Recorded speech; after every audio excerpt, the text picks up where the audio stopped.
जय श्रीकृष्ण। नमस्कार दर्शक बंधु, माधव पवित्र वाणी कार्यक्रम रे आपण मानकु स्वागत। मोर प्रिय दर्शक बंधु, बहुत समस्या ए सृष्टि रे घटुची। प्राय अनेक बंधु माने मोर बहुत ऋण रे बुड़ी के छटपट होचंती। संसार तांकर विभिन्न प्रकार असुविधा भितर गति करुची। निजर योग्यता अनुसार निजे ठीक कार्य करि पारु नाहंती। चाकरी ठीक टाइम रे सेमान को मिलुना, बयस गड़ी जाउची। डिग्री हासिल करी सेमाने घरे रहिबा को बाध्य होउचंती। परिस्थितिर एमिति मुकाबिला करबा को पड़ुची। दादन खटिबा को भी कई भाई बहन माने पश्चाताप करूना। तेणु मोर कहबार कथा, मोर साथी माने भाई बहन माने, आपण मानकु एक सुंदर वार्ता मु आनिची आपण मानक पई। आपण माने निश्चित भाव में ए कथा को अनुध्यान करिवार अछि।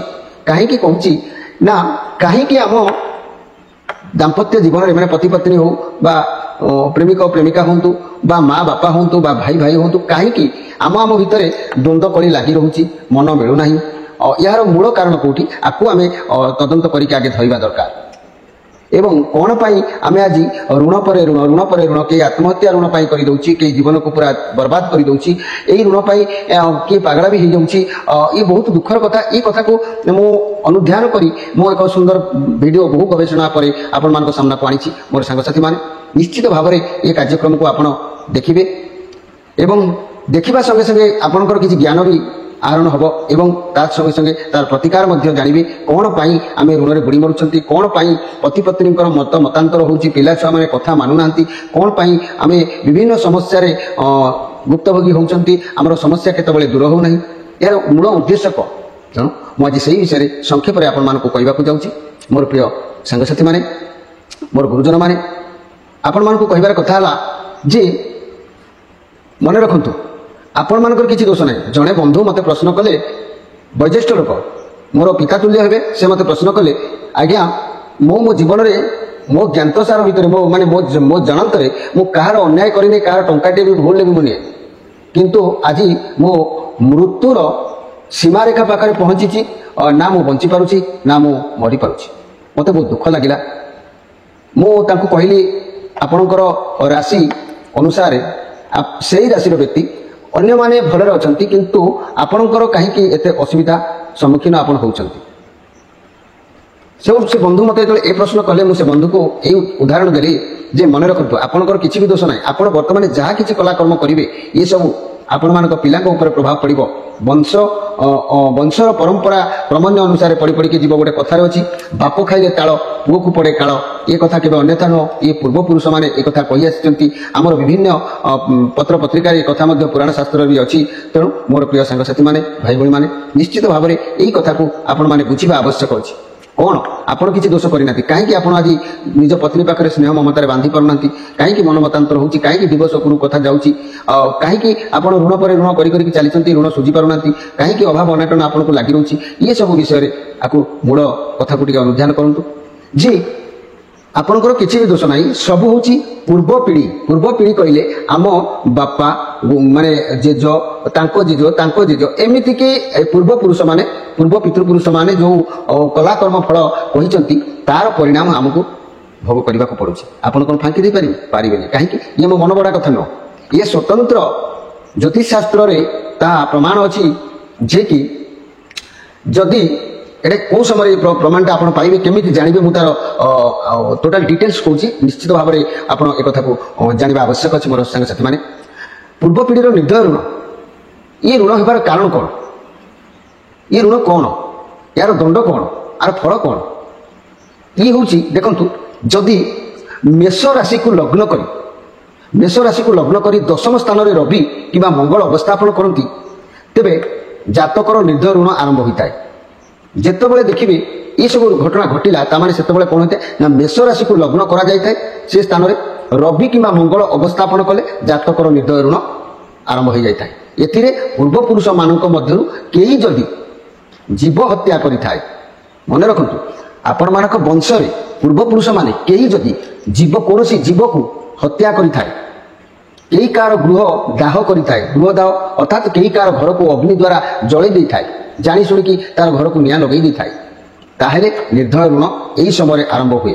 मन रखंतु मोर भाई भणी माने, आपणकर पूर्व पुरुष माने जदि कई जीव हत्या करिथांती, ଏବଂ କେହି ଅନ୍ୟର ଘରକୁ ନିଆଁ ଲଗାଇ ଦେଇଥାନ୍ତି ତାର ପ୍ରଭାବ ସେ ତ କରିଦେଇ ଚାଲିଗଲେ ତାଙ୍କ ପ୍ରତିଶୋଧର ନିଆଁରେ ସେ ଜଳୁଥିଲେ ସେ ହିଂସା ବା ପ୍ରତିହିଂସାର ପ୍ରାଣ ହେଇକି ଯେଉଁ କାର୍ଯ୍ୟ କରିଦେଲେ ସେ ଚାଲିଗଲେ କିନ୍ତୁ ତାର ପରିଣାମ ବଂଶ ପରମ୍ପରା ନେଇକି ଲାଗିକି ଆସିଥାଏ।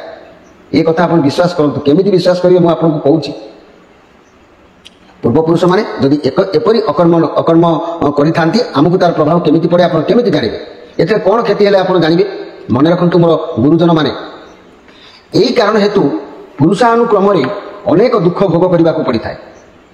ଆପଣଙ୍କର ଗୋଟେ କଥା ଉଦାହରଣ ଦେଉଛି, ଆପଣଙ୍କର ଜେଜ ବହୁତ ଗରିବ ଥିଲେ କିନ୍ତୁ ଆପଣ ପାଖ ଘର ସେ ବହୁତ ବି ଗରିବ ଥିଲେ କିନ୍ତୁ ସେ ଆସିକି ବିଲ୍ଡିଂ ଉପରେ କୋଠା କରି ଗାଡ଼ି କରି ବିଭିନ୍ନ ଖୁସିରେ ଅଛନ୍ତି। କିନ୍ତୁ ଆପଣଙ୍କର କ'ଣ ହେଉଛି ନା ଆପଣଙ୍କର ଜେଜ ଗରିବ ଥିଲେ, ତାଙ୍କ ବାପା ମାନେ ଆପଣଙ୍କ ବାପା ବା ଡାଡି ସିଏ ବି ମଧ୍ୟ ଗରିବ ହେଲେ ଏବଂ ଆପଣ ବି ମଧ୍ୟ ସେଇଭଳିଆ ବିଭିନ୍ନ ସମସ୍ୟାରେ ସମ୍ମୁଖୀନ ହେଉଥିଲେ। କାରଣ କ'ଣ? ଇଏ ହେଉଛି ପୂର୍ବ ପିଢ଼ିର ଋଣ, ଯାହାକୁ କହନ୍ତି ନିର୍ଦ୍ଦୟ ଋଣ। ଏ ଋଣ ପରିଶୋଧ ନ ହେଲା ପର୍ଯ୍ୟନ୍ତ ଆପଣଙ୍କୁ ଖାଲି ନୁହଁ ଆପଣଙ୍କର ପିଲାମାନଙ୍କ ସହିତ ବି ଏ ଋଣର ମାନେ ପ୍ରତିଶୋଧ ନେବ ଏ ଋଣ।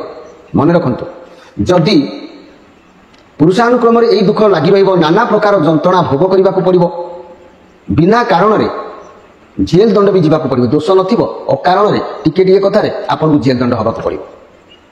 ତେଣୁ ମୋର ଗୁରୁଜନମାନେ ଏ କଥାକୁ ଟିକେ ଅନୁଧ୍ୟାନ କରନ୍ତୁ। ଶତ୍ରୁଙ୍କ ଦ୍ୱାରା ନିଜ ପରିବାର ଲୋକଙ୍କୁ କେହି ବି ମଧ୍ୟ ହତ୍ୟା ବି ମଧ୍ୟ କରିଥାଏ।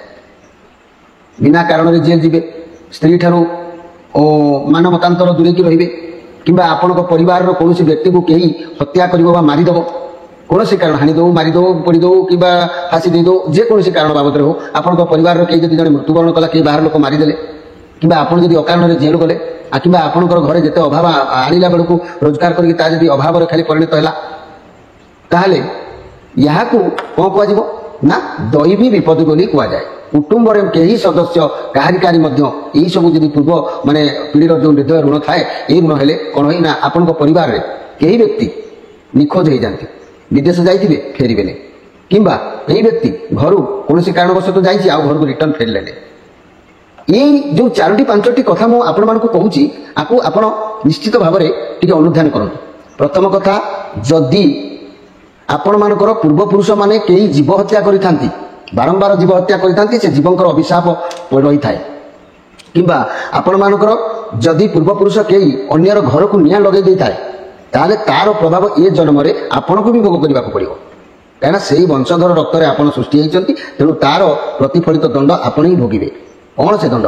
ଆଉ ଥରେ ବି କହିଦେଉଛି, ଆପଣଙ୍କ ପରିବାରରେ ସଦାବେଳେ ଋଣ ବଢ଼ି ଚାଲିବ, ପତି ପତ୍ନୀଙ୍କ ସାଙ୍ଗରେ ମନ ମତାନ୍ତର ହେବ, ସ୍ୱାମୀ ସ୍ତ୍ରୀ ଡିଭୋର୍ସ ନେଇପାରନ୍ତି, କିଏ କୁଆଡ଼େ କାହାକୁ ମାନନ୍ତି ନାହିଁ, ବାପ ପୁଅ ଏକାଠି ରହିପାରନ୍ତି ନାହିଁ, ପୁଅ ବାପକୁ ଖାଇବାକୁ ଦେବ ନାହିଁ, କିମ୍ବା ଆପଣଙ୍କର ଯେଉଁ ବଂଶରେ ଆପଣଙ୍କ ବଂଶରେ କେହି କାହାକୁ ଜଣେ ଅନ୍ୟ ଜଣେ କେହି ହତ୍ୟା କରିଦେବା, ହାଣିଦେବା, ମାରିଦେବା, କିମ୍ବା ଆପଣଙ୍କ ଘରୁ କେହି ଅକାରଣରେ କୁଆଡ଼େ ନିଖୋଜ ହେଇଯିବା, ତାକୁ ନ ମିଳିବା, କିମ୍ବା ଆପଣଙ୍କ ପରିବାରରେ ଆପଣଙ୍କ ଭିତରେ କେହି ବିନା କାରଣରେ ଜେଲ ଦଣ୍ଡ ଯିବା, ଏହିସବୁ ଗୁଣ ଯଦି ଆପଣଙ୍କ ପରିବାରରେ ହେଉଛି, ମ୍ୟାଚିଂ କରିକି ଦେଖିବେ ମୋର ଭାଇ ଭଉଣୀମାନେ, ମୋର ଗୁରୁଜନମାନେ, ଏ କଥାକୁ କେବେ ଅବମାନନା କରିବେ ନାହିଁ।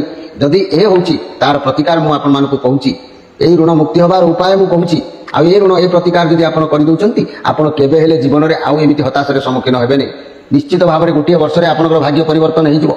କ'ଣ ସେ ପ୍ରତିକାର? କ'ଣ ସେ ପ୍ରତିକାର?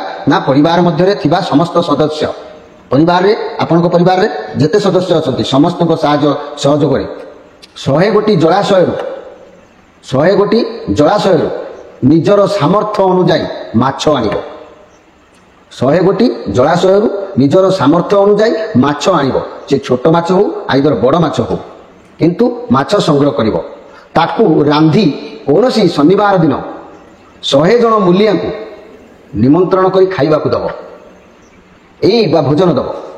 1 ମାସ 13 ଦିନ ଯାଏ ପ୍ରତିଦିନ ସକାଳୁ ଉଠି କାଉମାନଙ୍କୁ ଚୁଡ଼ା, ମୁଢ଼ି, ଭାତ, ରୁଟି ଖାଇବାକୁ ଦେବ। 1 ମାସ 13 ଦିନ ଯାଏ।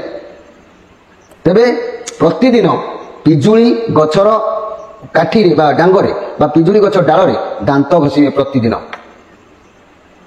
ଏବଂ ପୁରୁଣା ଲୁଗା ଯଦି ଘରେ ରହୁଛି ତାକୁ କୁମ୍ଭାରକୁ ଦାନ କରିଦେବେ। ଯଦି ଏତିକି ଉପାୟ ଆପଣମାନେ କରୁଛନ୍ତି ମୋର ଗୁରୁଜନମାନେ, ମୋର ଭାଇ ଭଉଣୀମାନେ, ମୋର ସାଙ୍ଗସାଥୀମାନେ, ନିଶ୍ଚିତ ଭାବରେ ଏହି ପୂର୍ବ ପିଢ଼ିର ନିର୍ଦ୍ଦୟ ଋଣରୁ ଆପଣମାନେ ମୁକ୍ତି ହେବେ। निश्चित भाव में ये भिडियोटी को बहु मात्रा शेयर करेंगे आर प्रतिकार जहाँ कहले आप निश्चित मानवे आउ यह पालन कर देखूँ पैसा खर्च ना किंतु आप अनुध्यान कर जानतु जे प्रकृत यह मु जहाँ कहली सत्य ना मिथ्या यह मोर मन बड़ा कथा नुह ये बहु बहु माने गुप्त कथा बहु माने चेष्टार मु संग्रह कर आपण सामना को आनी मोर प्रिय दर्शक बंधु निश्चित भाव में कार्य लगे आप उपकृत हे निश्चित भाव में आप भाग्य को आप परिवर्तन करेंगे आज बर्तमान आपण मु विदाय नौची पुणी निश्चित भाव में आउ एक वीडियो आपण साक्षात करी से जाए आपण रोची नमस्कार।